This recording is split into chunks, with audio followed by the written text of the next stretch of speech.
Hello, everyone, and welcome back to the Hawkins Hellfire Collective. I'm Zach Grubb. I'm Devin Grubb. I am Matt Pashuk, the special guest. Yes, we have a special guest joining us today. He is on whenever we have somebody we all really want to talk about, and we really all wanted to talk about today's topic. I'm so excited. I have 5 pages of notes. Good lord. I have 3, which is more than anybody else, but damn. I have the most notes for him. Today we are talking about Steve the Hare Harrington. Our favorite stressed out mom. Steven! Where do you even start with a character like Steve? Well, you start off with the really shitty end of the horse drawing. But even And then then it wasn't. It's the bad tail, the butt's not so great, and then you slowly get to majestic front end of horse. But he starts getting majestic by the end of I know. season 1. It's so good. Yeah, I have a specific moment where the Steve that we've come to know and love just starts. Yeah. There's this very specific moment, but I'm going to wait until we get to it. Okay. Yeah. It's in season 1. Well, I assumed. Yeah. We have many thoughts on Steve, and we're going to get them all out today.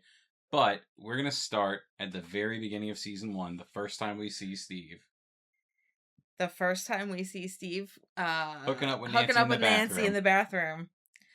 Yep. Kind of a douche. Yeah.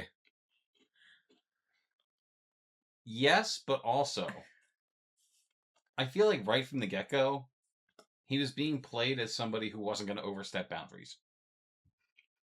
I mean, yeah, he did it. He wasn't pressuring her or anything. I mean, he pressured her, but not where he's like, you have to do that. Come on, babe. He's not that. He's not like cringy. that. No, It's just basic standard high school cringe. Yeah, wanting to get laid. Exactly. Yeah.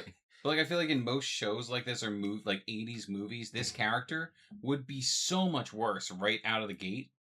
And if I'm not mistaken, they said that was the original intention for him. I have seen some stuff from the original scripts. Now it's on the internet. It was on the internet, so if it was true or not, who's to say? But it looked legit. He was an asshole, an asshole. But thank God Joe Keery just couldn't pull that off. No. Yeah, yeah, just not so great stuff with him and Nancy originally. Yeah. Yeah. So. Yay, Joe Keery. Yay, Joe Keery. Take what's on the page and make it better. See, it seems to be what everybody who walks into this show does. Yeah. Yes. His hair changes from the first to second episode, just putting that one out there. It starts rising. Yeah, it gets taller. His hair gets taller. He starts using the Farrah Fawcett spray to keep Nancy. Yeah. My theory was his hair gets better as his character develops. You're absolutely right. Because by the end of the show, his hair is peak. It's lost some of the volume, but it's gained this greasy edge that says, this is the guy. It's gotta be the hair cotton. It's just gotta be. Yes. All right, so we've digressed, and we're only 4 minutes in. We haven't digressed at all. We're talking about episode 2. Let's keep going. Okay, so he is kind of a dick about Jonathan while with his friends, and that's an important distinction to make about Steven.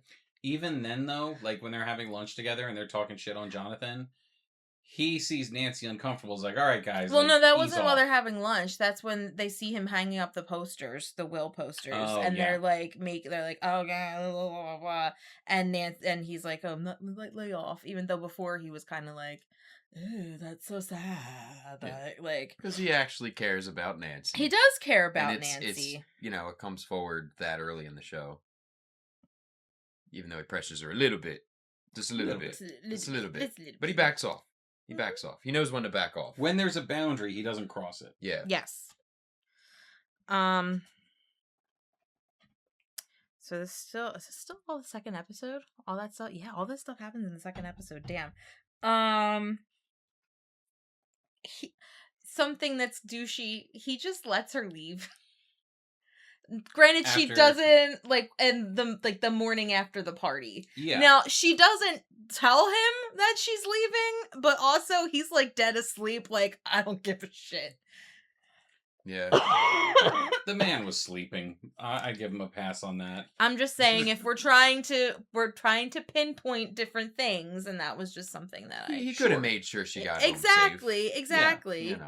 Yeah, but it's fine. But I bet if she woke him up, he would have. Yeah, it's Nancy's fault. She could have woken him up.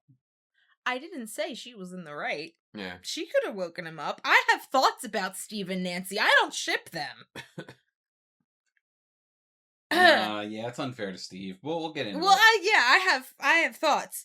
But then this goes into the do we want to get in the camera stuff? Because a valid crash out. It's valid. Yeah, and it's a valid crash out, but it's also kind of more valid in the original Jonathan scene where he's like kind of creepier about taking the photos. Yeah. So seeing Steve's reaction is almost like, as an audience, it makes you feel a little more comfortable with it, not just like, what a dick, But honestly, I'm not gonna lie. When we've I'm talking 2016, watching this, I was like, oh man, he just broke his camera. That's such a dick move. The boy's brother's missing. But like going back and rewatching it a few times, it's kind of like, well, no, he was a creepy stalker dude. Like, that's gross.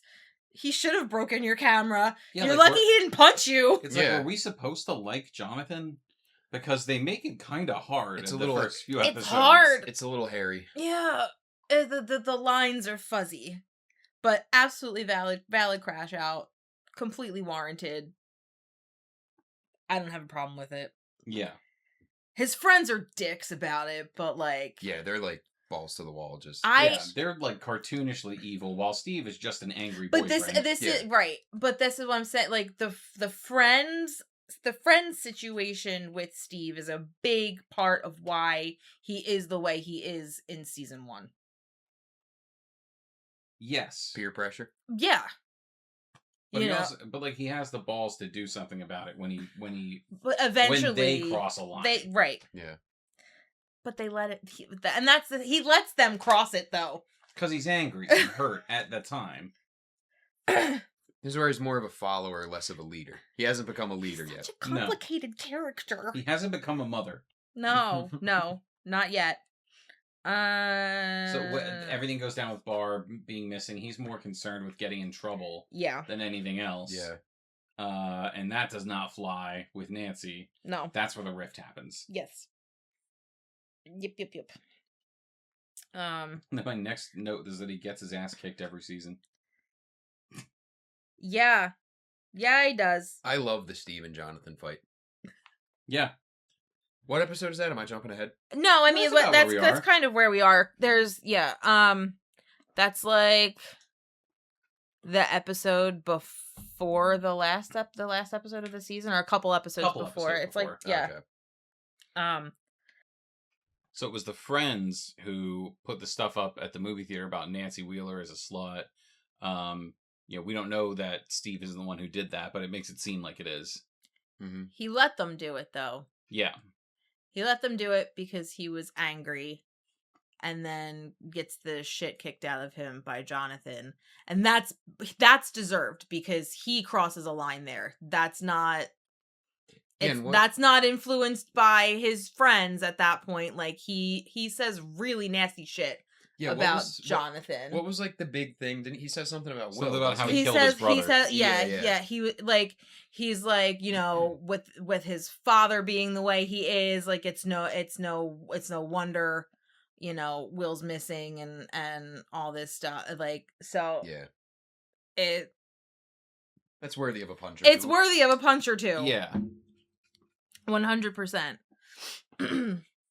But it's also the turning point with Steve a little bit. It is the hard turning point where we saw him mildly objecting to some shitty behavior in previous episodes, but not enough for it to really matter. And I think the friends giving him shit for getting beat up kind of makes something click. Yeah, well, because they're also in that same... It goes back to Nancy, because they are saying shit about Jonathan and Nancy being together, and that he can't take it anymore. No. And he drops him like a sack of potatoes. Like, I don't need you no more. I don't need you, Tommy H. and Carol. Yeah. Get away from me. And then Tommy H hangs out with Billy. We're not at that season yet. No, but that's how you know that guy's a piece of shit. Yeah. But he cleans up the mess that he made, even though he didn't actually make it. Like, he doesn't goes tell anyone back, he's doing it either. No, he goes back to the movie theater, and they're like, "Did you do this?" And he's like, "I just want to help," and he helps clean it up. Yeah. And then he goes to apologize to Jonathan, not even to Nancy. He goes to the buyer's house to apologize to Jonathan, and that's when all hell breaks loose. And that is when Steve becomes Steve. His rewatching the show recently, like when he shows up to the house and just wants to apologize, he's still like kind of beat up. And Nancy he didn't clean himself up. And Nancy points the shotgun at him, and he's just like, "What?"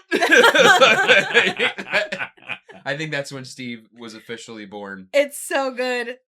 Yeah, because that's like, he has moments like that, I feel like, every season after that. And like, this guy has every reason to just get the hell out of Dodge and leave. Yep. His girlfriend his girlfriend pointed a shotgun at him, the lights are flickering, there's weird noises.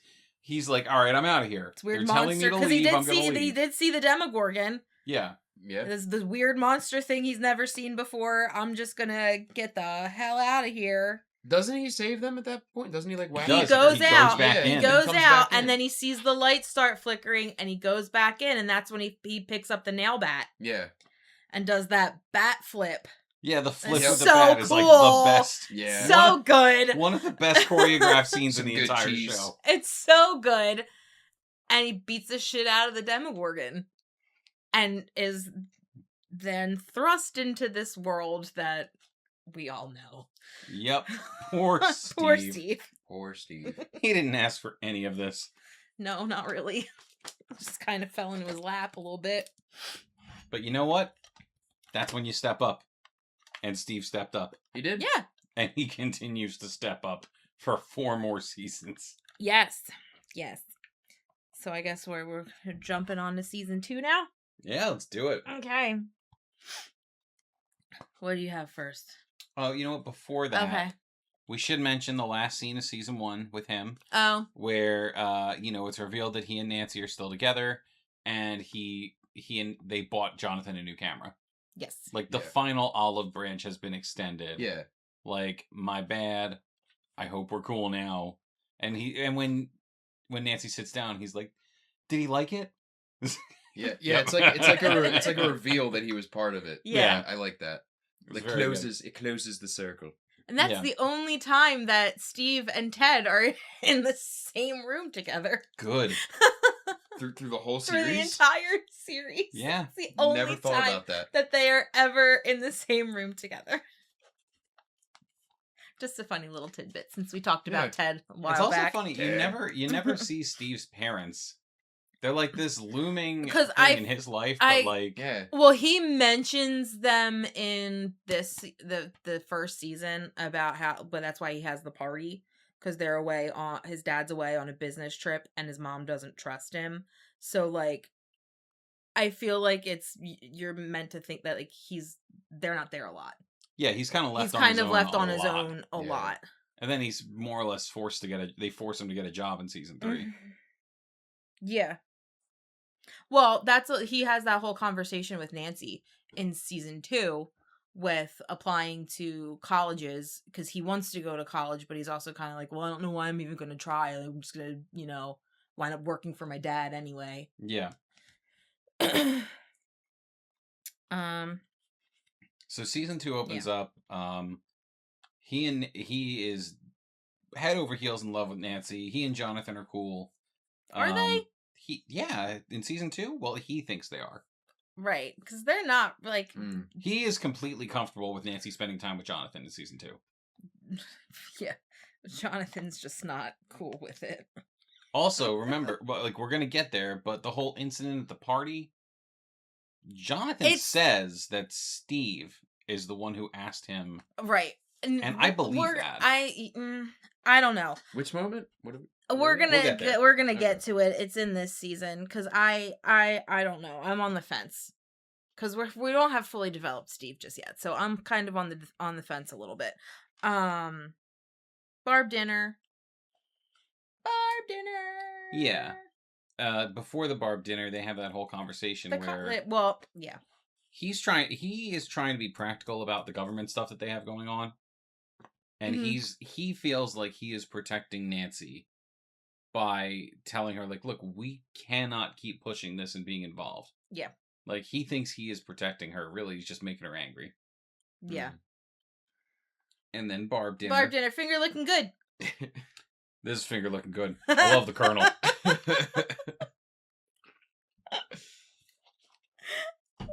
the hell? Steve Harrington. Oh, God. Steve Harrington. Okay, I put that after what you said, as he's brushing off the Barb stuff to protect Nancy. Yeah, because they have their big fight at the party. Bullshit. It's not bullshit, Nancy. You're bullshit. You're bullshit. It's bullshit. It's bullshit. We killed Barb. We're partying. We're partying. Party. Meanwhile, he's like, please stop drinking so much. You're gonna hurt yourself. Yeah. Come on, we came here to have a good time. So this is where we differ a little bit. I don't know that Steve told Jonathan to take her home. I think Jonathan saw Steve leave. Steve doesn't leave, though. Yes, he does. Yeah, he saw Jonathan take her home. No. Doesn't he storm out? Yeah, he storms out of the bathroom. No, but he storms out of the house, too. Yeah, I thought there was a shot of him There is a shot of him storming out of the house. He storms out of the house. He passes Jonathan on the way out, and he leaves. And then Jonathan takes Nancy home. And this is what I think happened, is that I think Steve just assumed he would do it. I don't think he actually said anything. I think Jonathan told Nancy that Steve said it. Not necessarily that Steve actually said it. I don't know if I misinterpreted a scene or something, but I wrote down that he saw Jonathan take her home. He wasn't really going to leave her there. I don't know. I don't think I don't know. I don't know. I think he was pissed off enough that, and like I said, we still don't have fully developed Steve yet, so I don't know that he necessarily would have. Let us know in the comments. Yeah, what do you think? All up for interpretation. But and that it also makes me think that because when him and Nancy are talking at school, and she was like, "You took me home," he's like, "No, see, that was your other boyfriend. That was Jonathan." So then he had to see it then. How would he know? Or he had to at least find out about it. This is what I said. I think he either found out about it or he just assumed because Jonathan was at the party and he knows that Jonathan likes Nancy that Jonathan would do it. It's also kind of like a who else type of thing. Right, like who else is going to do it? Billy? I don't think so. No. Billy. But yeah, that's my take on it. Just, cuz I'm trying to not just, fall at Steve's feet here. I'm trying to be like, Steve is best boy and I will fall at the feet of this man. Steve is best boy, but I'm not 100% sure that he actually said anything to Jonathan. Joe Keery, I know you listen to us. God, I know you listen to this podcast. I know it. Don't. So please, reach out. Let us know what your interpretation of this was. Please don't. I might lose my mind. There's a Joe Keery comment. Joe, please, for the sake of my wife. Anyway. Annie Hoodles. Then he goes to apologize to Nancy. Brings flowers. He gets abducted by a small child. Yep. And this is where the best stuff happens, and it just gets best from there. Train tracks. The train tracks. They have their Stand By Me scene. Yep. So that's not right away though. No, first they go to take care of Dustin's Dart. To Dustin's house. Yeah. Still got the nail bat. Its face opened up and it ate my cat. Also, how does he know about the nail bat? Yeah, Dustin wasn't around for any of that. Dustin was not around for the nail bat, so I guess you just wait a minute. It may be too early. I would assume that I guess you're supposed to assume that like the gang got together and we're talking about it, but like at this point like Nancy and Jonathan, they're not a thing yet. Yeah. While this is happening, no, like I mean, like they're not really connected with the kids, and are they? Well, Jonathan is because of Will. Okay, yeah. Like, how would Dustin know about that? I mean, technically, guys, it happened off camera. Shut up. Yeah. Technically, the nail bat was Jonathan's. Mm-hmm. Steve picked it up, but he kept it. Yeah. But like, is there any off-camera way that like Nancy and Jonathan would have talked to the kids about that?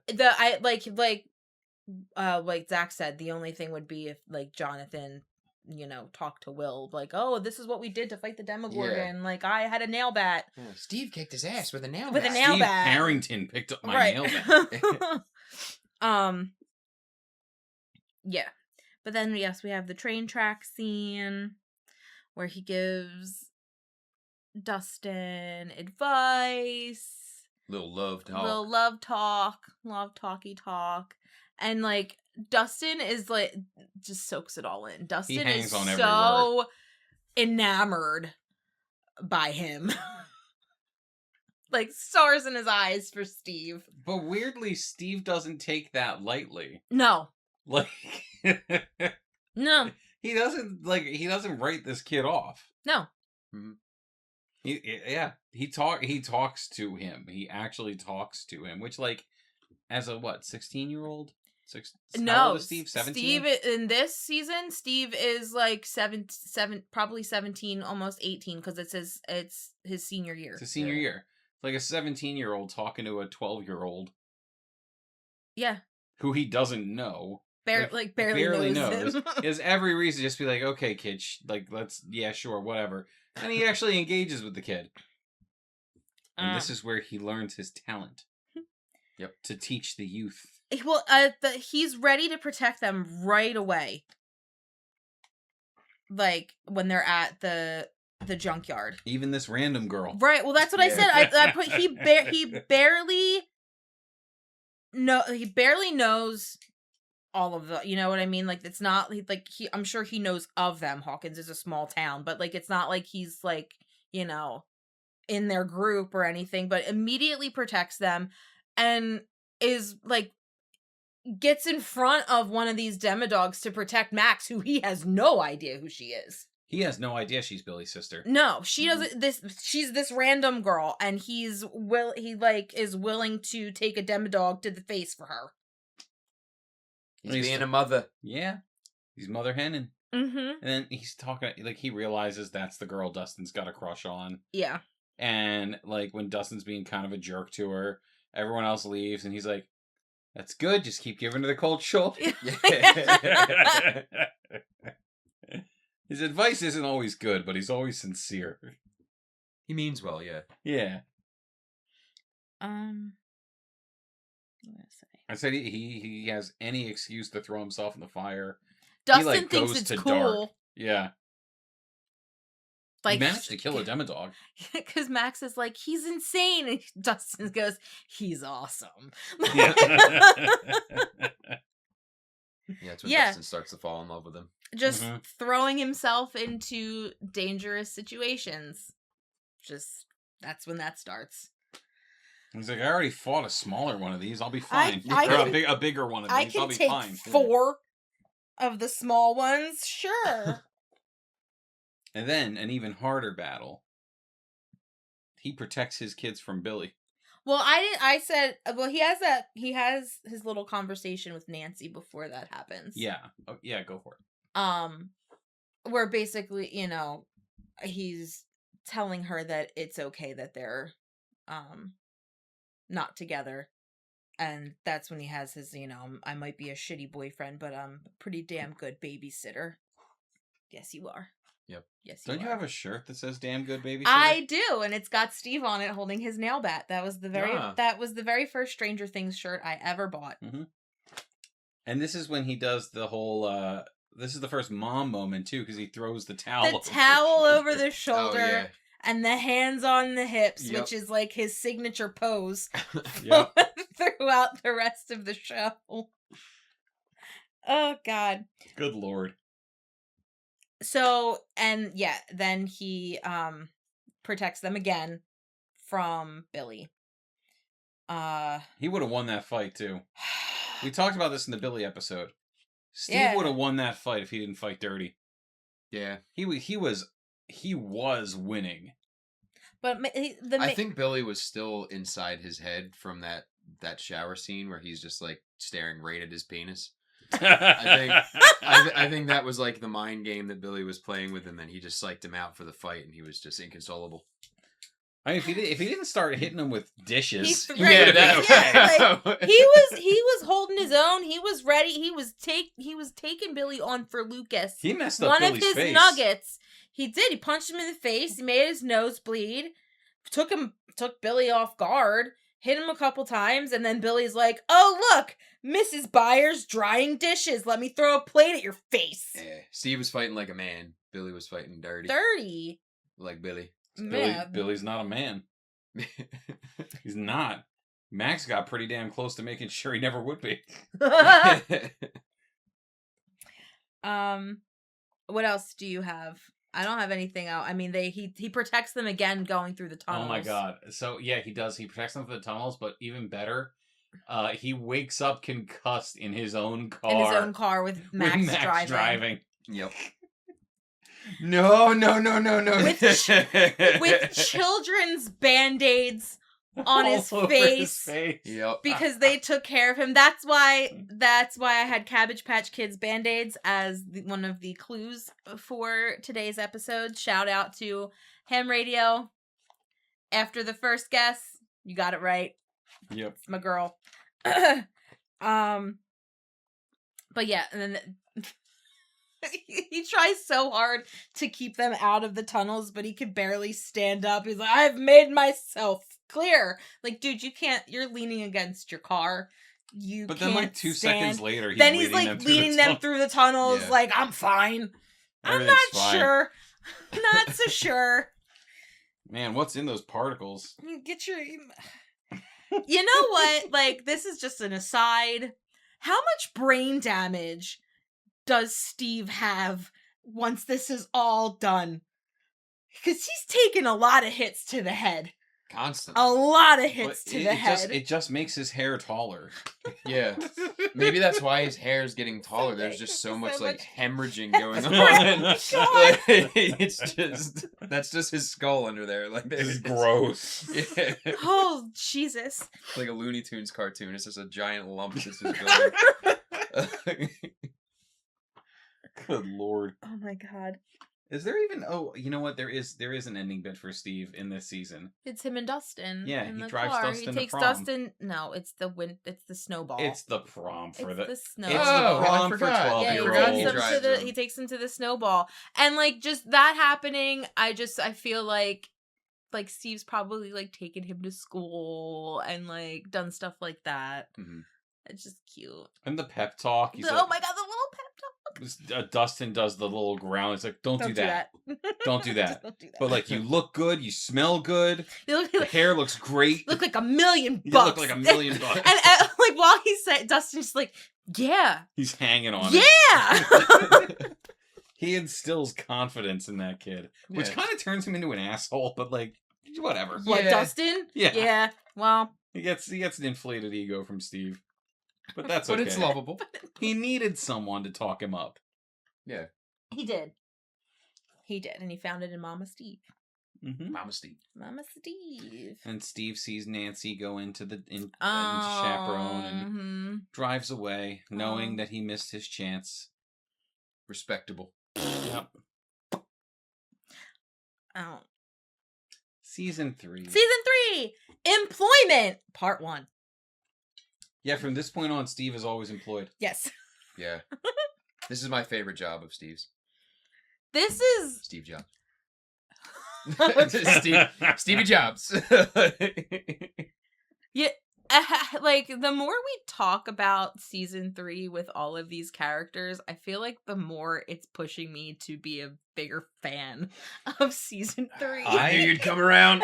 Season 3 was not my shit at all. No, but like the more we talk about it, I'm like, wow, is season 3 like really good? Season 3 is peak Stranger Things. So good. It is. Like it doesn't make any sense. It shouldn't be. No, but like I feel like, but a lot of the characters are like firing on all cylinders. Like it's just, I don't know, man. It's just fun. It is the most absurd that the show gets throughout the entire run, and it's the most fun. Yeah.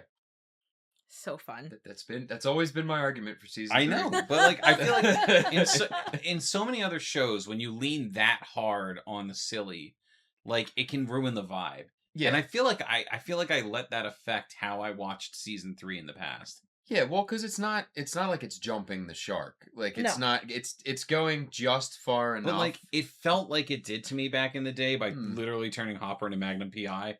Like silly Hopper, right? Yeah. Silly Hopper. Like the kids were all more worried about what's going on with their girlfriends. Yeah. And like, but now we've rewatched it a couple of times, and we wrote all these notes. We've been talking about season 3 for every character, like you said. Mm-hmm.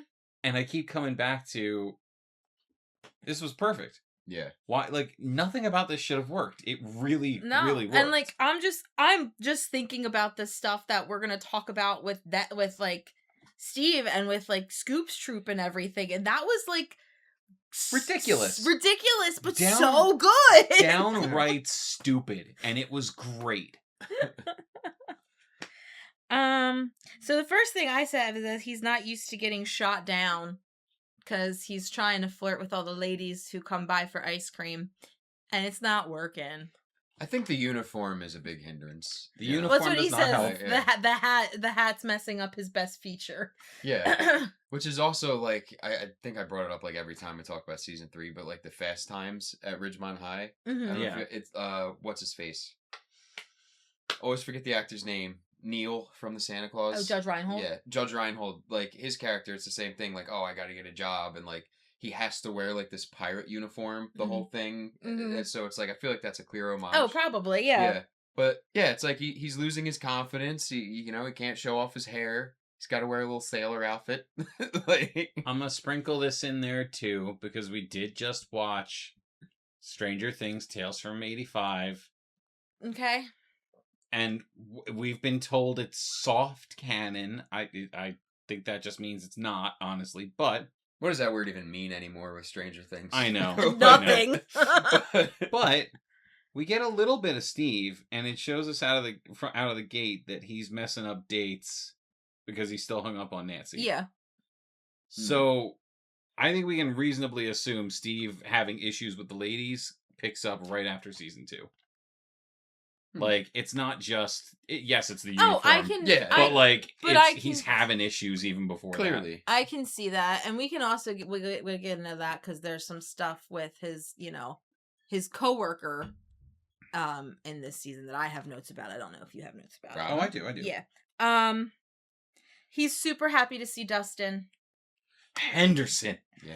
Great. We talked about that a bit in the Dustin episode, but like great he's introduction. Genuinely just thrilled that Dustin is back from He missed him camp. so much. Yeah.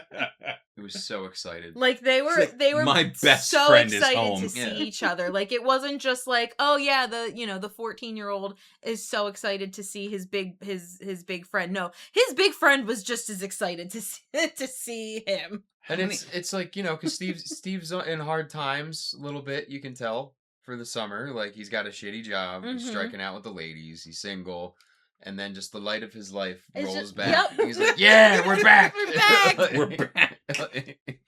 How many children are you friends with? Great line. So good.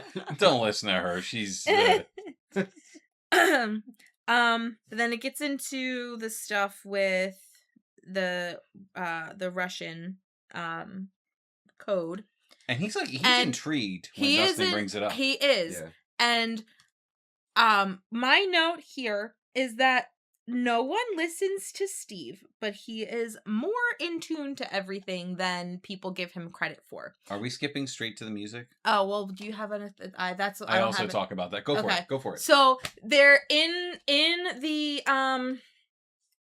the code, there's music playing in the background, and he's like he like tunes in on that, and he's like, what is that music? And Dustin's like, that, right? And Dustin's like, well, why are you listening to the music? That's we're trying to decode the thing. Like the music's not important. Mm-hmm. And then when they're leaving the mall that day, they walk past the little horse thing, and they make fun of him because he asks for a quarter, and he's just like, shut up, and puts it on, and it's the music. So Steve is the one who figures out that the code is not coming from Russia, or where it's coming literally the call is coming from inside the house. It's literally coming from the mall. But like when a stranger moves.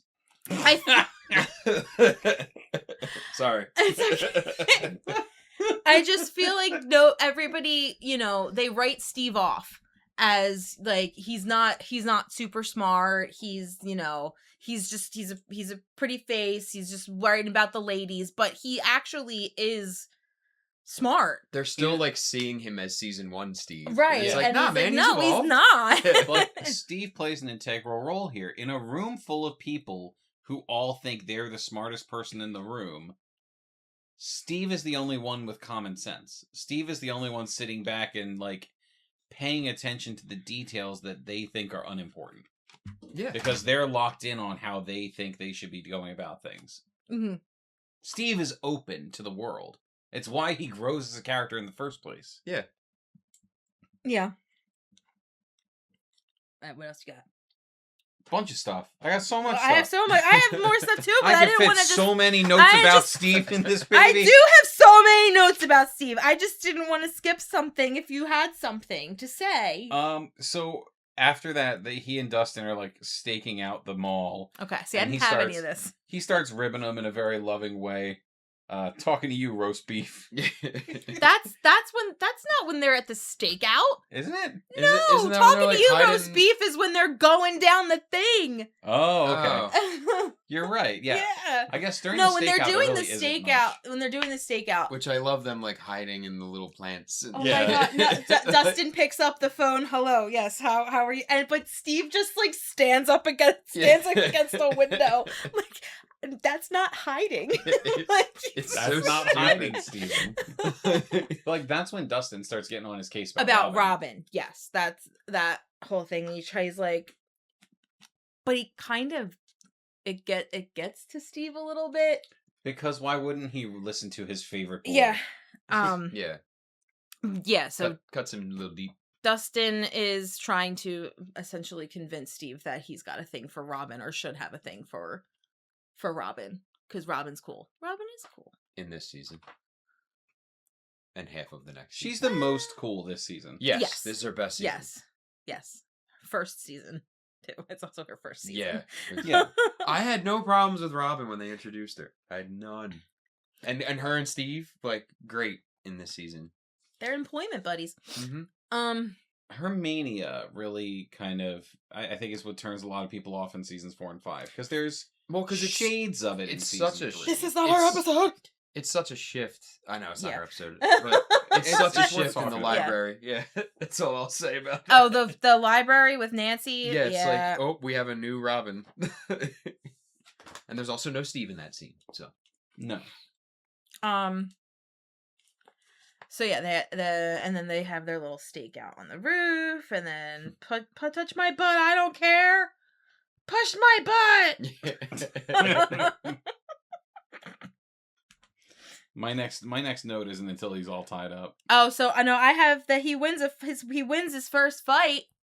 He does. He beats a Russian. Yeah. Wins his first fight, beats a Russian. But then he can't catch a break.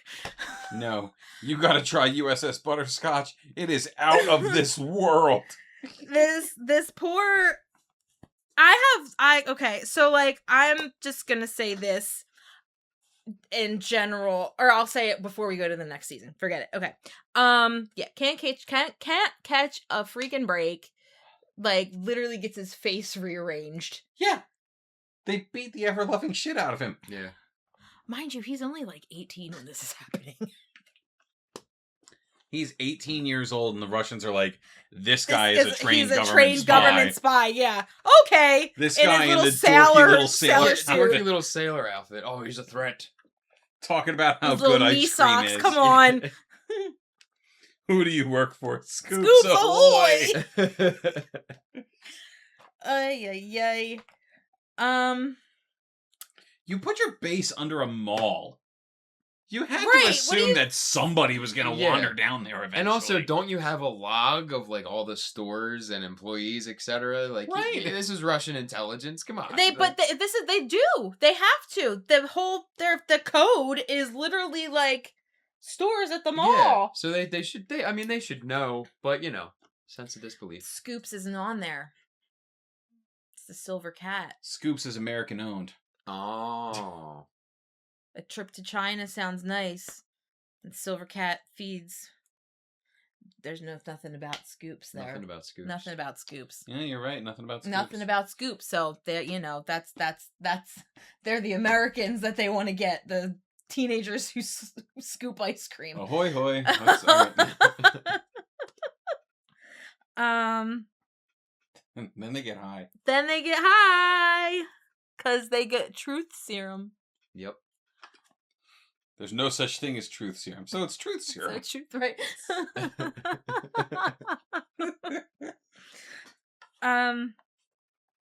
I like that little that bit that way he's like, yeah, if we give them Dustin's full name. Yeah. Just give them Dustin's name. Excuse me. Do you have any more about that? Because my next note isn't until they are puking it all up.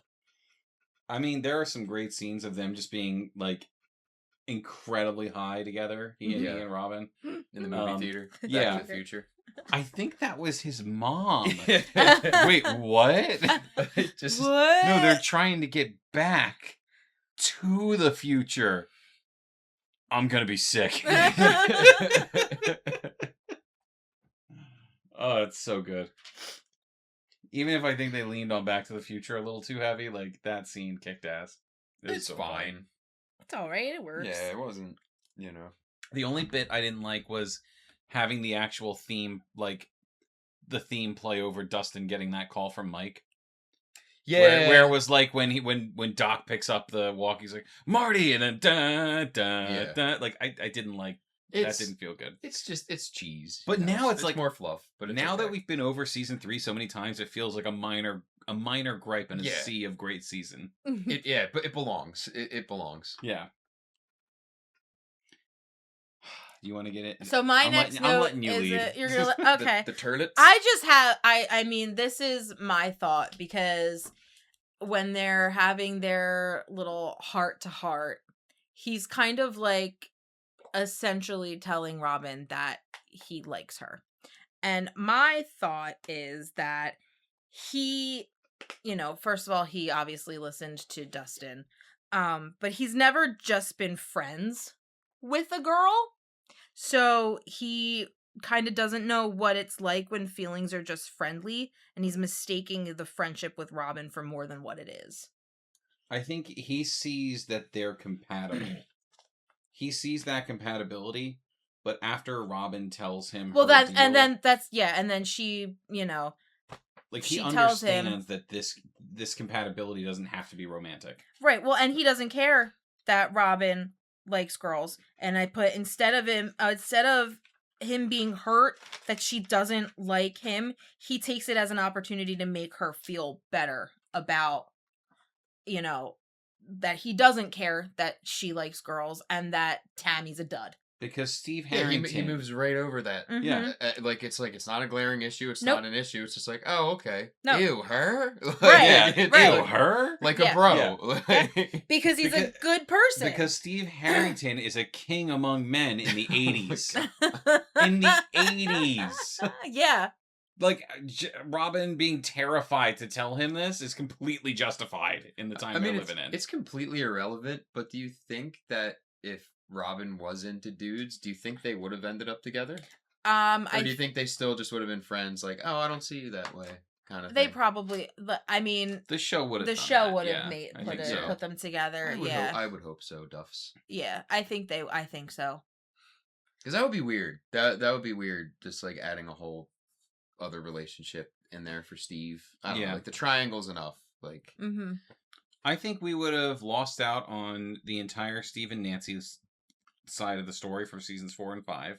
Mm-hmm. I'm gonna be honest. I don't know how much of a loss that would be. Of not having the Steve and Nancy of it all, because I don't give a shit about that. I mean, in season 4, we did get some really good scenes of Steve growing as a person because of it. Yeah. So we would have missed out on that. Yeah. That would be a bummer. But I just like that whole bit with Robin. Shows more, more growth of him. I wouldn't even call that growth. It shows his character. That's what I mean. Like that's who he is underneath. Yes, everything. He's a good person. Yeah. He started out not like kind of douchey, and he's not anymore. Because I don't know that season 1 Steve would have been as cool about stuff. I don't know that he would have had a problem with her being liking girls. I think he would have been more upset that she didn't like him. Yeah, I could see that. And it all does come back to that conversation he has in season 4 about getting that thump on his head. Yeah. But we'll talk about that when we get to it. What do you got next? Not much, just that they both found a friend for life after that. I don't really think there's much more to Steve for the rest of this, for the last episode. I just have that he's always the hero, and he runs toward always running towards the danger to help his friends. Yep. That's kind of it for his character moments. We do their little epilogue is good at the movie, like the video Family store. Video, always looking Family for Video. employment. And like Robin getting him the job there is a good like. Steve can't fend for himself yet. He's trying. Yeah, hook a brother up. Yeah, hook a brother up. But yeah, that's all I got, because my side note is more of a season 5 note, so we can go to the next season if you wish. As many issues as I have with season 5, and they are copious. I'm beyond if numerous. If you've been listening to us, copious. For our last, I don't know, ever 12 episodes, probably more than that, how we feel about season 5. Every scene with Steve. Oh, it's great. It's my note's not my note is more of a thought thing about. It's not. Steve and Dustin had the best story in season 5. But we're not in season 5. We're in season 4. We'll get there. Boobies. Fast times. Yeah. They flat out just bring it up. Yeah, it's just part of the conversation. The exact... Do you know who pauses Fast Times at blah, blah, blah time? Yeah, the exact minute and seconds. Yeah. People who like boobies. Vicky likes boobies. Stop saying boobies. He will not. He's also a little bit jealous. I wrote hide that jealousy over Eddie a little more, bud. Yeah. He's here or not. He's not jealous. Oh yeah, he's not jealous. Sorry. It's a Nick and Nora reference. I'm kind of all over the place. So what do you? Yeah, kind of same. Season 4, there's so much going on. I feel like Steve gets little moments throughout. Excuse me, I'm sorry. I wrote that he's the king of the improvised weapon. He's always ready to fight for his kids, but I don't remember what that's in reference to. I know what that's in reference to. I could have taken you out with this lamp. Oh, I could have taken you out with this lamp when they're in the school. Yeah. Jesus Christ. What do you have? You got any thoughts? So like for the beginning of early season 4. I'm trying like to think before the Vecna stuffies or where is Steve really at? I mean, he's working at the video store. Mm-hmm. He goes to the game. He's at the game. Yeah, and he cringes over that because Tammy Thompson is singing, and the Muppet thing happens. The girl he's there with is like, she's so good, and he gives her the face. Yeah. Oh yeah, that's what the girl he's dating. Yeah. Or because he's that's something that they mention. He's striking out with the ladies again. Yeah, he's kind of just I mean, his best boy is kind of leaning towards somebody else now with Eddie. He's still butthurt over Nancy. He never will not be. And it's just like, I don't know. Is that like his lowest point? Is like the beginning of season 4? He's kind of just trying to... He's kind of trucking along. Yeah. Because he's just coasting. Because he's not in school. He's leaned in really hard to his friendship with Robin. Mm-hmm. I think he cares more about what's going on with her than he cares about what's going on with himself. Yeah. So he's just being. You know what? He just do. I'm going to say that's probably... Because like he said, in the midst of everything later on in the season when they're making all of their weapons, I'd probably have this as a note. He says something about like when they see Vicky with her boyfriend at the, the guns and ammo store. Yeah. And she's like, why are you worrying about that? Like the world is ending and his biggest concern is, I want my best friend to have her girl. Yeah. Yeah. Because Steve just wants the best for his people. He wants everybody to be okay. He keeps Robin, he keeps Robin's secret a secret because Dustin starts pushing about them being a couple. Yeah, and I think he says something along the lines like, I can't even begin to explain to you why that won't work. Yeah. Something like that. And that also, we get one of my favorite moments with them. I'll punch you so hard your teeth will fall back out. Oh, Whoa, too far. Yeah, too far, man. I'm sorry. They have a lot of good, little, bickery banter this season. I wipe your feet on the outside, not the inside of the car. Yeah. Oh, and also Dustin jumping over the counter at Family Video. He's like, you can't. My tapes! My tapes! Before we get to go any further, isn't that like the best slacker job ever? Just working at a video store. I wish it doesn't exist anymore. No. And I worked at a movie theater, similar setup. It was the best job for being a slacker. Yeah. I mean, obviously, the difference being when movies were rolling in, you had to actually work, but those hours between, I imagine it was very similar. Just chilling. You got a popcorn machine going, and I'm thinking like Blockbuster. They got their little popcorn machines going from when they used to give out the free little bags. Yep. You just sit there taking tapes in and watching movies all day. People funnel in and out whenever they felt like it. Yeah. Man. Doesn't exist anymore. No. Jobs like that in general. It's dead. Good for Steve. Good for Steve. So when Max is telling them, this is an important thing for me because I feel like that they get glossed over, and Max and Steve have a little relationship. They do.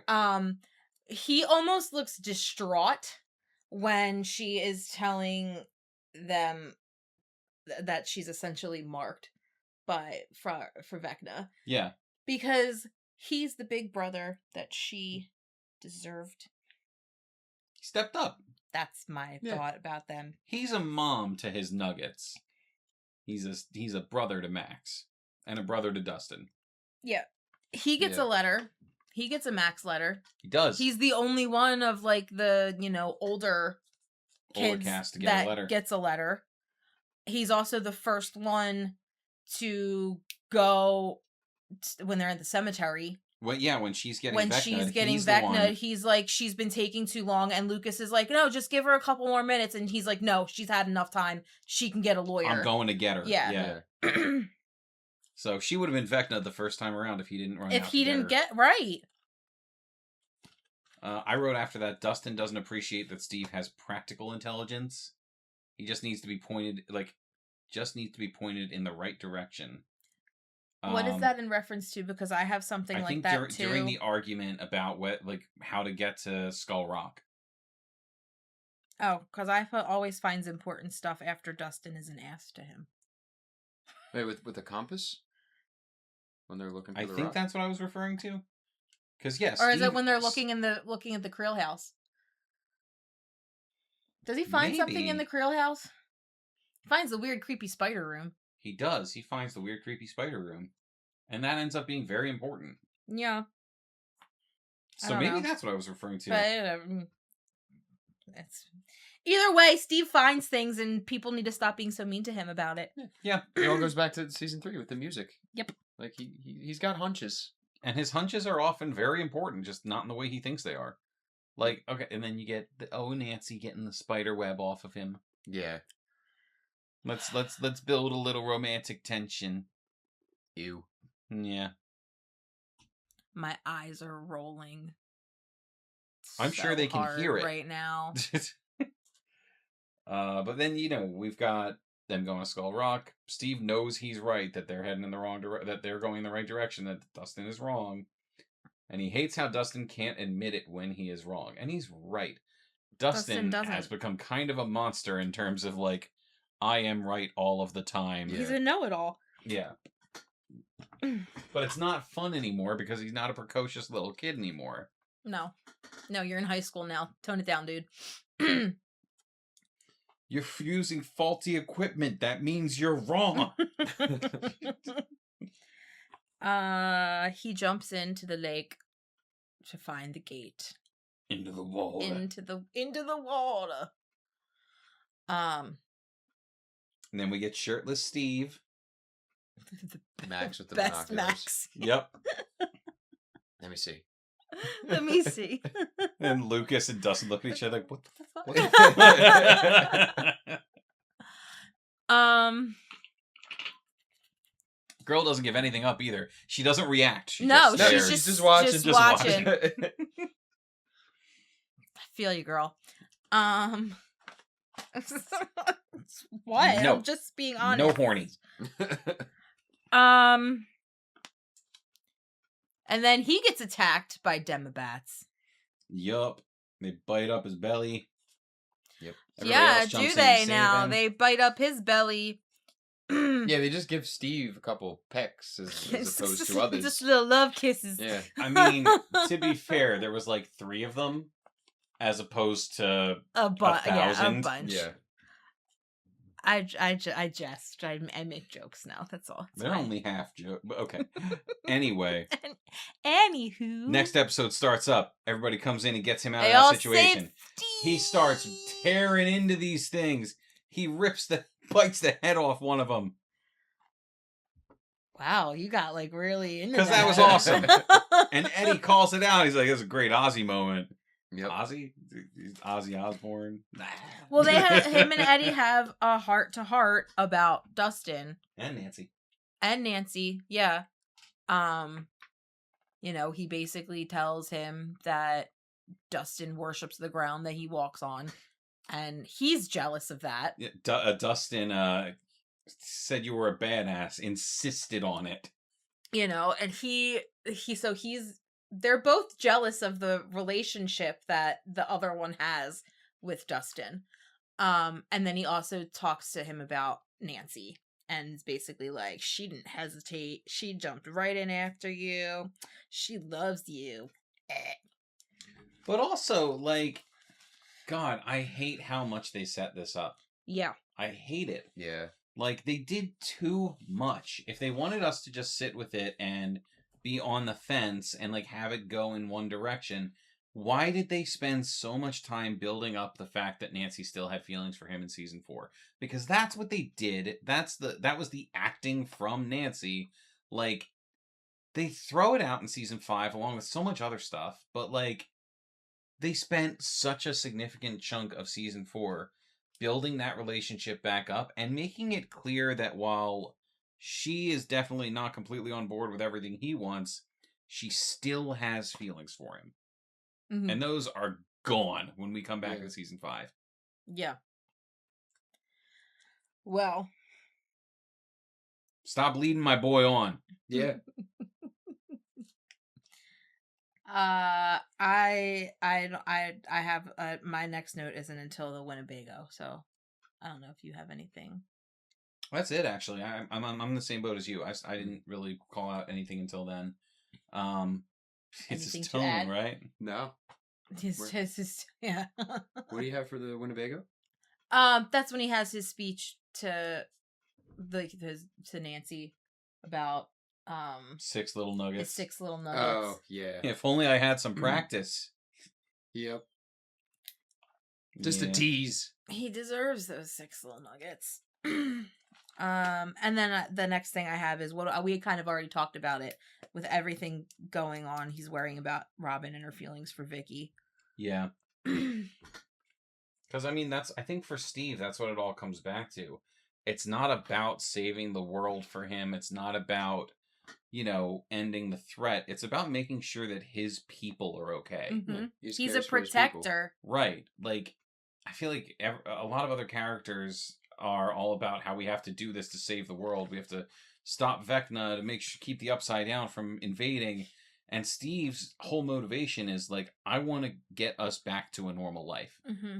It's not let's save the world. It's let's go back to school and jobs and like everybody be okay. Yeah. Well, yeah, he wants to make sure that his people are safe. His people are protected because he actually has people now. In season 1, he really didn't. He had Tommy and Carol and absentee parents. Parents. Yeah. And honestly, I feel like Tommy and Carol just used him for, his big house and his car and because he had money. Right. He had money. So they weren't his friends anyway. He has people now. He has people to protect and to be there for, and that's why he is in it. That's why he grows. Yeah, and that's his priority. Mm-hmm. He gives his talk about don't be a hero, even though that's always what he does. It's his job. He's always the hero. Most heroes in most media are do as I say, not as I do. I'm just saying. Also, most parents are do as I say, That's not true. as I do. That's true. Mama Steve. Mama Steve. And then he has his thing with Nancy. I know you really like that, so I'll let you speak I like that. To that. I like that speech a lot. I think it's Steve's entire character arc wrapped up really well.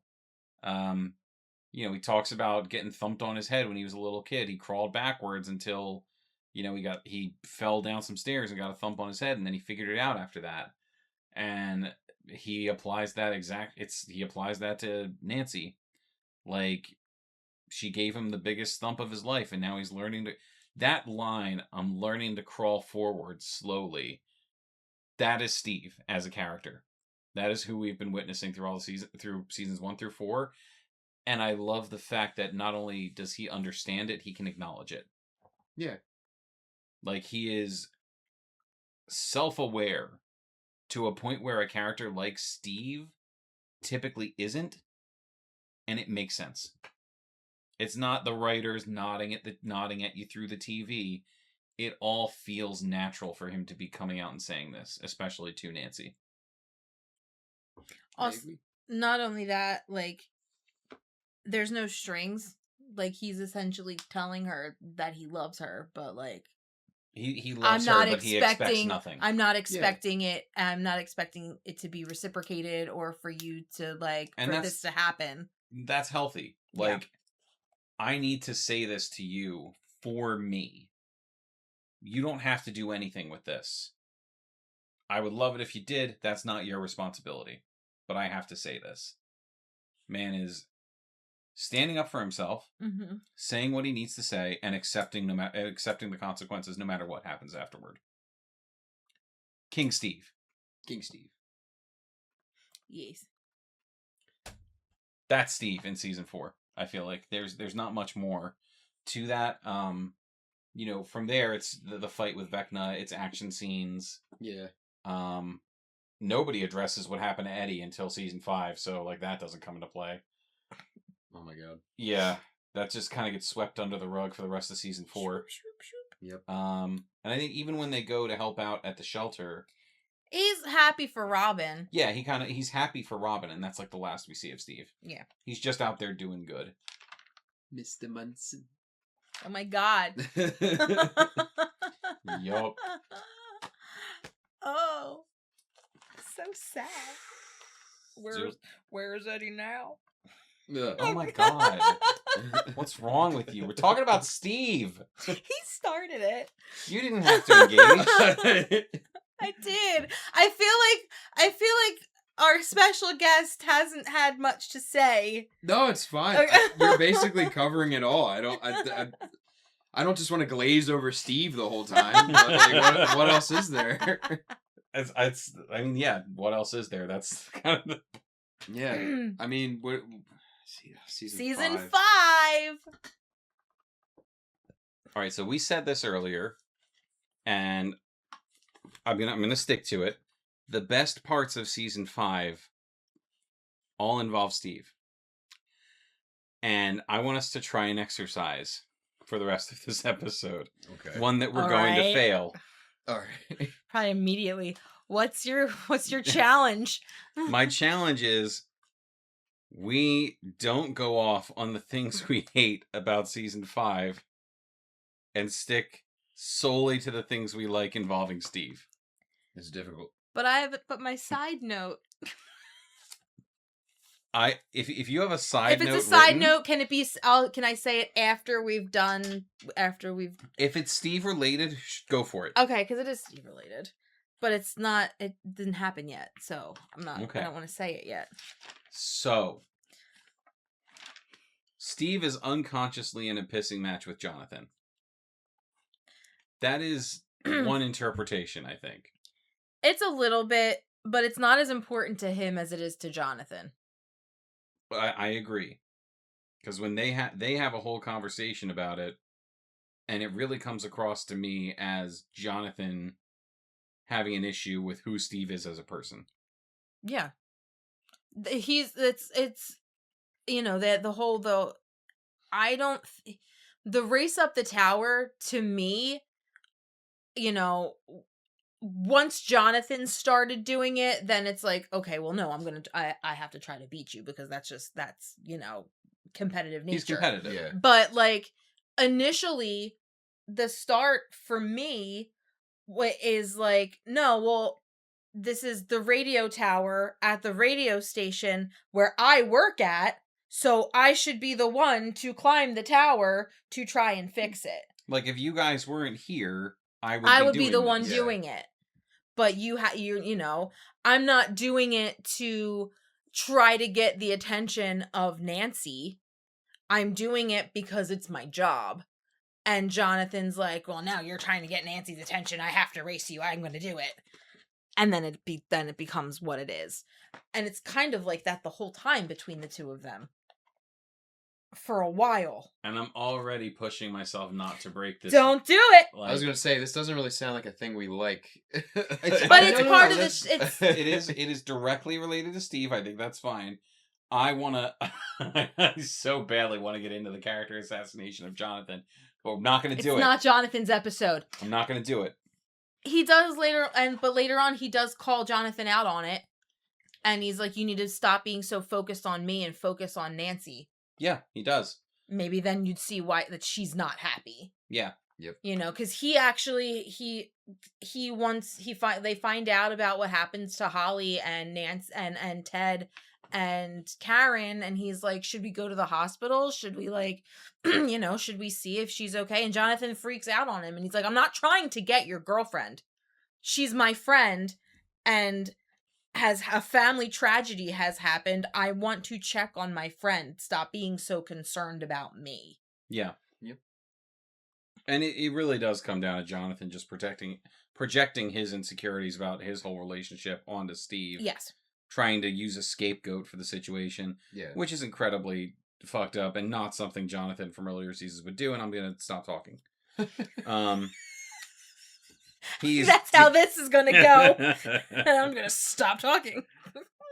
He is deeply annoyed with Dustin, but coming from a place of concern. Yeah. He sees through concerned parent. He sees through his lies immediately.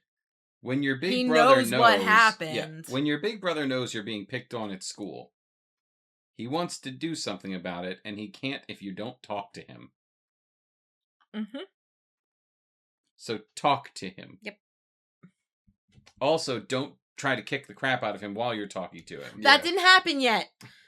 I'm just saying you shouldn't do that. He's also pissed at him for lying to his other friends. Because when Dustin is lying to Mike, Will, and Lucas and Steve kind of exchange a look a little bit that's like... Because Lucas knows he's full of shit. This is not what happened.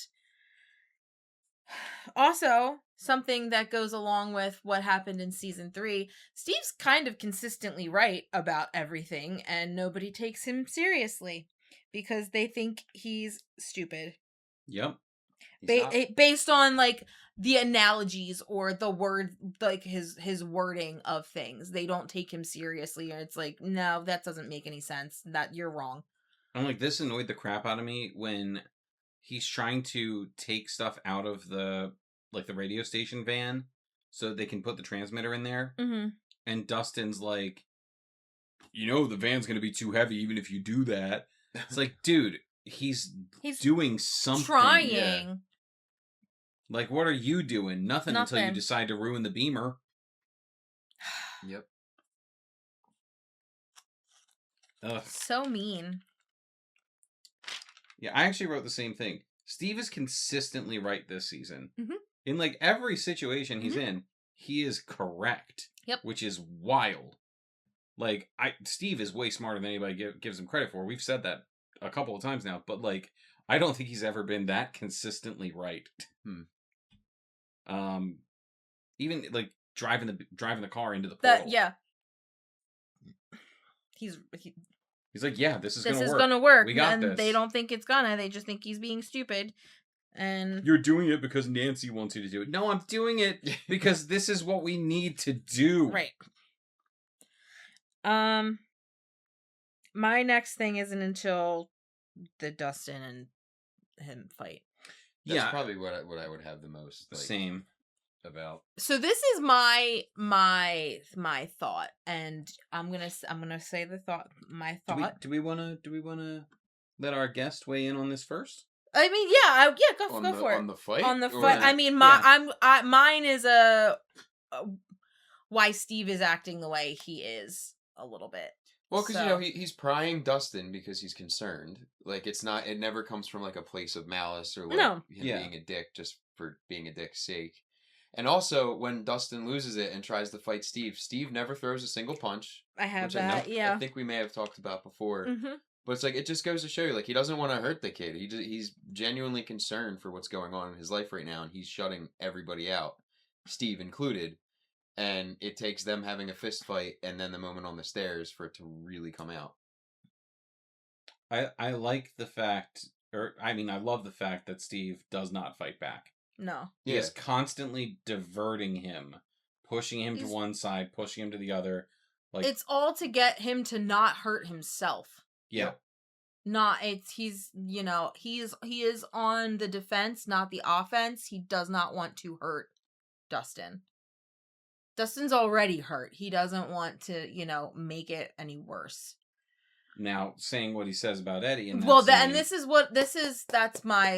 my note. It. So and this is just my personal opinion, but I feel like Steve is impacted by Eddie's death in a different way. It's less like he's angry because Eddie did not do what Steve told him to do, and I feel like he kind of sees... Do you feel a little responsible? He sees like his own mortality in what happened with Eddie, because that's always what he does. Yeah. Steve is always the one to run into the danger to try and help people, and he always comes out on the other side. He might be a little bit banged up, but he's still there. Eddie did something that Steve would do and lost his life for it, and I feel like Steve's that like he's pissed off about Eddie being gone. I think there's also, because I agree with you 100%. Because he always plays the hero, and Eddie played the hero and lost his life. I agree with you 100%. I think there also might be a tinge of like, nobody ever listens to me, and this time it got someone killed. That too. Yeah. Yeah.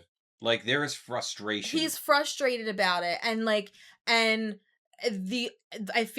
honestly, like, the only other person that he would be able to talk to about it is Dustin, and Dustin is doing nothing but pushing him away. Yeah. And then it kind of goes right, like that also with the scene on the stairs. He's not listening to Dustin about how unsafe everything is. He wants to get to Nancy and Jonathan. He's playing the hero, and in this particular instance, by playing the hero, he will get himself killed. Yep. That's probably my favorite scene in the season. It's so good. Easily. Yeah. So good. The not you. Holy crap. Yeah. Like, the two of them, they sold that friendship in season 5. Like, they did it the whole time throughout the show, but like, yeah, they both showed up to work that day. Because they're two people who genuinely care about each other, and the point in their lives they have no idea how to come back together. Yeah, they're very much found family, aside from, they're not the group of friends. They are a found family, the two of them. Yeah. And I think the rest of Steve and Dustin is closer to the end. Where... Yeah. Well, I have stuff before that, because then I feel like we can. Yeah. That my brothers speak to the real reunion of the two of them, but he's been in the shit for 4 years, and he comes up with a plan, and they finally use it. That's what I was going to talk about. They listened to him from the start. Finally. Waited for the worst season to do it, but You broke it. I have nothing good to say about season 5. I said what was good about season 5. But yeah, Steve is the one who comes up with the plan. Yep. And then with his little diagram. Yeah, they love their little diagrams. The slinky. Yeah, the slinky. Oh, yeah. And Dustin does the yes and. Yes. Dustin's like, yes. And also, let's do this. And now this is my plan too. Thank you. Mm-hmm. They stay consistent. Yes. Mm-hmm. And my next thing is their next little heart to heart. Would you like to speak to What's their heart to heart? When they're with the weapons, when they're getting their weapons together. Oh, before they go to Before they go to the abyss. Yeah. The abyss. Yeah, I love them just poking the big old boy with a stick. It's awesome. I meant more the you die, I die recolization. Oh yeah. Steve says it, right? Steve says it. It's good. They reconcile. They reconcile. He apologizes to Dustin for what he said. Dustin apologizes for going MIA, essentially. Mm-hmm. Mm-hmm. Yeah. They missed their best friend. I missed my best friend. Yeah. Yep. It's a good little scene. So good. And they stay best friends. Yes. Yeah. Now, I'm not going to say all of this next bit because I'm still very much trying to stick with your challenge. Good luck. I've already lost. But I have not. I think I lost immediately. You didn't. No, we haven't. We've been good. He lost. I shut myself up, but I still said it. You didn't say it out loud. Right. Anywho, when he falls off the tower, it's only because he is doing it to protect someone else. Yep. Yeah. Hero all the way, like always. And then I'm done. I mean, there's plenty of Steve after that, I think. Well, no, that's not what I'm done. I'm done with that statement. Okay. Yeah, for Eddie. Even though him doing his hero moment on the tower kind of contradicts the big important conversation that he had on the stairs with Dustin. Well, he was just pushing. Like, did none of that sink in? Well, no, he was pushing somebody out of the way and then slipped. Yeah. So I don't think it's that. No, he wasn't throwing. Because he wasn't throwing himself into it. He was moving someone out of the way because I think wasn't something falling. Yeah, and he was like pushing somebody out of the way so that they didn't get hit by what was falling, and he slides off. Mm-hmm. Yeah, he wasn't actively trying to throw himself into the shit at that point, I don't think. Mm-mm. No, he was just trying to protect somebody from getting, smooshed or impaled or whatever. Yeah. After my for Eddie note, I have that it's so cute. He cleans Derek's glasses. Yeah, he's the one who helps Delightful Derek out. He helps Delightful Derek, and then he can't see, and he's cleaning his glasses with a little bandana, and then Derek gives him a big hug. It's so cute. It is Mama Steve all the way. And Derek is Dustin 2.0. So cute. Yeah. So cute. Yeah. So cute. He's such a dad.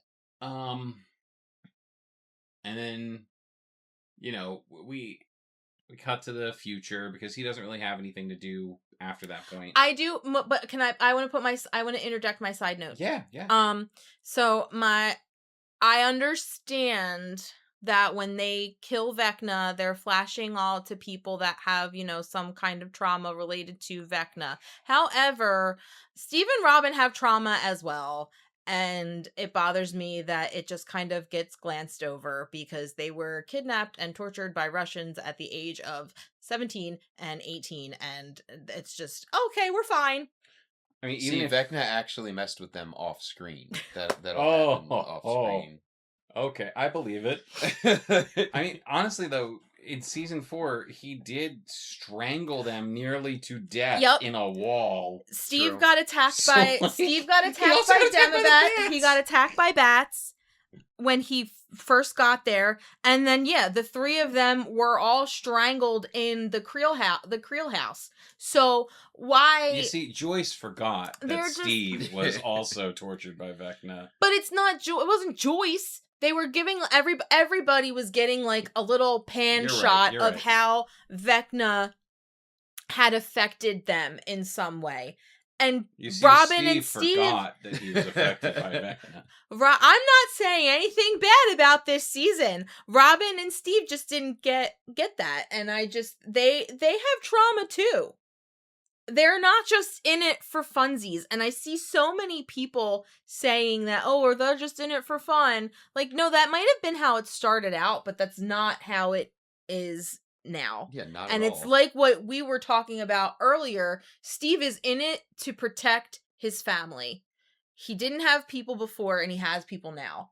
And that's why he's in it, because he wants to keep these people alive. And just all of the people he cares about just being like affected by Vecna in one way or another, like that's trauma right there. Right, because that's affecting him inadvertently, but because he's dealing with these people who are dealing with their trauma, which is, It's traumatic for mama. Right. Trauma for mama. Trauma for mama. So now I guess now that's my aside. So you want to I think that's important. Talk about it is important, but I'll keep going on tangents and yell about it. I'm not gonna lie, Steve being the Little League coach did push me to think that there was going to be a big reveal that this was all a Vecna fantasy. Oh. Yeah, it's Felt it's too perfect. Yeah, Steve decides to be a He's little the only league one who coach stays with- in Hawkins. He's the only one who stays in Hawkins. I kind of saw that coming. Yeah. And like I think Derek was playing baseball and he's like, "Yeah." But like is that really the ending we wanted for Steve? To me, still struggling with his love life and now being a coach. Thank you. Okay, I wrote a note like that literally the beginning of this week because it popped into my head. He deserved a better ending than what he got. It all came across as way too mediocre for the person he grew to be. Yeah, like him being a little league coach is like perfect for him, but like that's it. He's a little league coach, his job, he's a teacher. Yeah, he teaches sex ed. Everybody take some rubbers. Yeah, you know, but like when they're on the roof and they're having that, like I feel they're kind of like awful scene. They're like ribbing him about it and like kind of making fun of it, like, and he hasn't settled down yet and blah blah blah blah blah. Why is it that that's always what it comes back to with that character? He had proved time and time again that was not his main motivation. That's not the main thing about him. He's not King Steve anymore. He's not, I want to sleep with anything, with, every girl that gives me the time of day. And he hasn't been that way in a while. So why is it that, like... Oh, he's dating someone new. And right. Who knows? Yeah. Maybe she's the one. Like, why is that what we come back to? He became more than that. Especially when we get Dustin's little flash forward and we see that Steve shows up to his college campus and, like, they go on adventures together. Yeah. Right. I would have been so much happier... like, with them talking about that when they're hanging out on the roof. It's like, no, Steve's just back to his ways. Yeah. It's dumb. Like, oh, well. I said it. I still didn't say I win. You know what? No, it is directly related, Steve. That does not count. Well, didn't your side note end the challenge? Why did my side note ended the challenge? Yeah, didn't it? That's some negativity about season 5. We did approve that ahead of time. Okay, I mean, okay, but no, it's directly related to Steve, and I'm calling it dumb. I'm allowed to do that from the rules we set up at the beginning. I just really wish that there was more for Steve. Yeah, he deserved a better ending. More for Steve. I don't care about Nancy, Jonathan. Robin. No, and I've said before, because I've been anytime you've brought up Steve and Nancy, I've been poo-pooing it, and that's because as Steve becomes more of the character that we all, after season 1, that we all love, he deserves better than her. Yeah, very much so. Big time. He deserves better than her, and honestly, she deserves better than Jonathan, but they got there. Neither here nor there. Right. At the end, they're fine. But, like, in the middle, it's kind of mucky. Like, no. Yeah. But no, Steve 100% deserved better than her. So, and that's why them constantly trying to push the two of them together bothers me. Because she doesn't see... Like, she sees him as being changed, but, like, not the way I feel like we see him being changed. Not the way the audience Not sees the way it. the audience sees it. Yeah. I still stand firm to the idea that if they were going to have those two characters get together, which season 4 implied heavily that they were going to push it in that direction, I think Steve probably would have been happy with a life on the road with Nancy. With, like, her being an investigative journalist and Steve being her camera guy or whatever. I think that could have worked. But I don't... But not with what we saw in season 5. No, not with what we saw. Not with the direction they took these characters. I was gonna say, do you think he'd really be happy with that? That's what I was gonna say. Like, he might have been okay with it If they had kids too, and he lived his life on the road with his nuggets, probably, yeah. If they had kids, but like I feel like Nancy, she is not the type to have kids. Nancy wants. She's too driven. Yeah, she's I'm gonna travel the world and be an investigative journalist, and and Steve's stay at home. Steve's gonna follow me around, but I don't want kids, but he's gonna follow me around because he wants me. I don't think he would have been happy. Yeah, I mean that kind of a life. If there's no give and take between them, and it's just all Nancy and Steve being her backup, no, he wouldn't have been happy. And I think that's what it would ultimately be, because Nancy doesn't see him that way. No, well, in season 5, she doesn't see him that way. Season 4, again, they pushed really, really hard to make you think that she was. Yeah, I guess. That's, they just kind of drop it. Yeah. Like with so many other things, it just kind of gets dropped between the seasons. Yeah. Yes. But Steve. We don't drop Steve. No. Great character. No, we don't. We like Steve. And we love Steve. Oh, we didn't talk about he always funny. Goes in. Don't you, Steve? What the hell is wrong with you? People hate that joke so much, but I think it's hilarious. I don't like it. I like Steve. No. I like Steve's reaction. I like Murray's reaction. It's like, what are we even talking about, Robin? What are you? Steve going, what the hell is wrong with you? I like, what the hell is wrong with you? It's funny. He smacks him. And then the karate, like, I think it's funny. I think it's funny. People also don't like the dick jokes in the tunnels. That's not about Steve, but I think they're funny too. Like a group of 17-year-old boys wouldn't be telling dick jokes every opportunity they got. Yeah, no, that was okay. I'm okay with that. Especially Lucas and Mike. Like, if anybody's gonna be telling dick jokes, it's Lucas and Mike. Yeah. They're pretty immature. Yeah. Stevie boy. I hope wherever you are, Steve, you're happy. I choose to believe that somewhere down the line on his adventures with Dustin, which I sincerely believe they're going to have for the rest of their lives, yes, they both find what they're looking for. Yeah. I would like to think that Steve got to have a nugget or two. That's the spinoff I want to see. I want to see the adventures of Dustin and Steve. Right? That'd be so cool. You're going to spin anything off. Steve's Nugs. Steve's Nugs. Steve's Nugs. A Stranger Things story. They're gonna open up a food truck.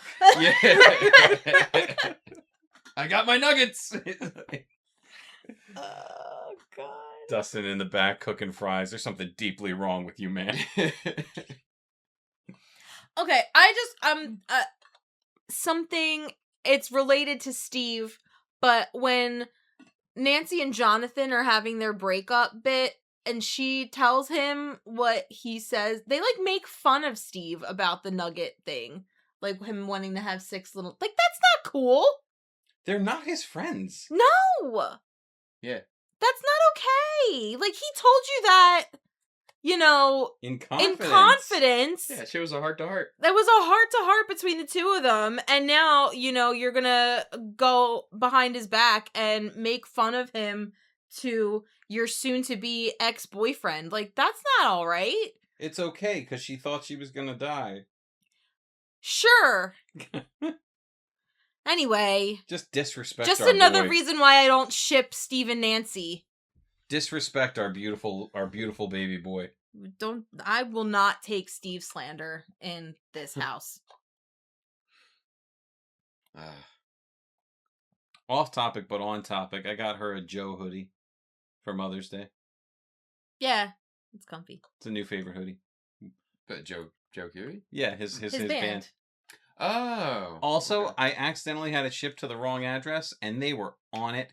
Like, the next day, they emailed me back, like, we got this. We'll take care of you. It's like, yeah, that would be Joe Curie's crew. Some good postmen. Yeah. But I don't have anything else to say. I mean, I could probably say pull things out my butt and say more, but I don't have anything written down. I said my 5 pages of notes.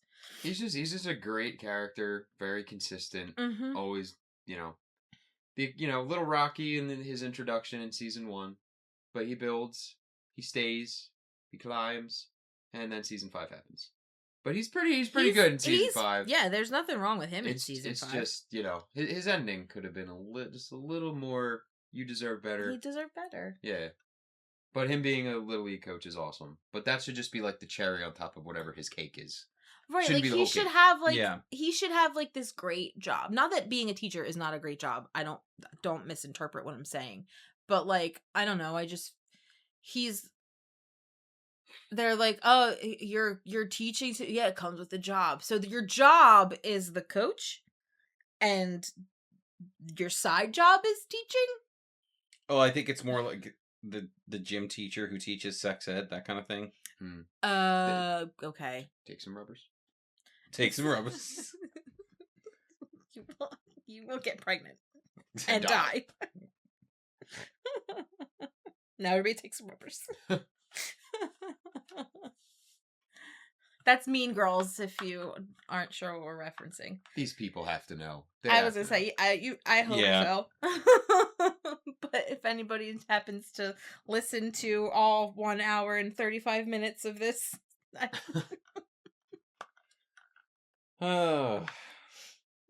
Steve Harrington, we hardly knew you. You deserved more. That I wrote that down for the Beamer. R.I.P. Beamer. Oh, the we poor hardly Beamer. knew ye. His car is stuck outside of space and time. It's floating. Yep. Somewhere out there, some interdimensional being is going to find that car. There's going to be a picture of Steve in it, and they're going to be, what the hell is this? Some boppers. Well, I think we should sign off. I was just going to say, on that note, we can sign off. Yeah. Devin Grubb. I'm Zach Grubb. I'm Matt Bishop. Dusty Buns gets it done.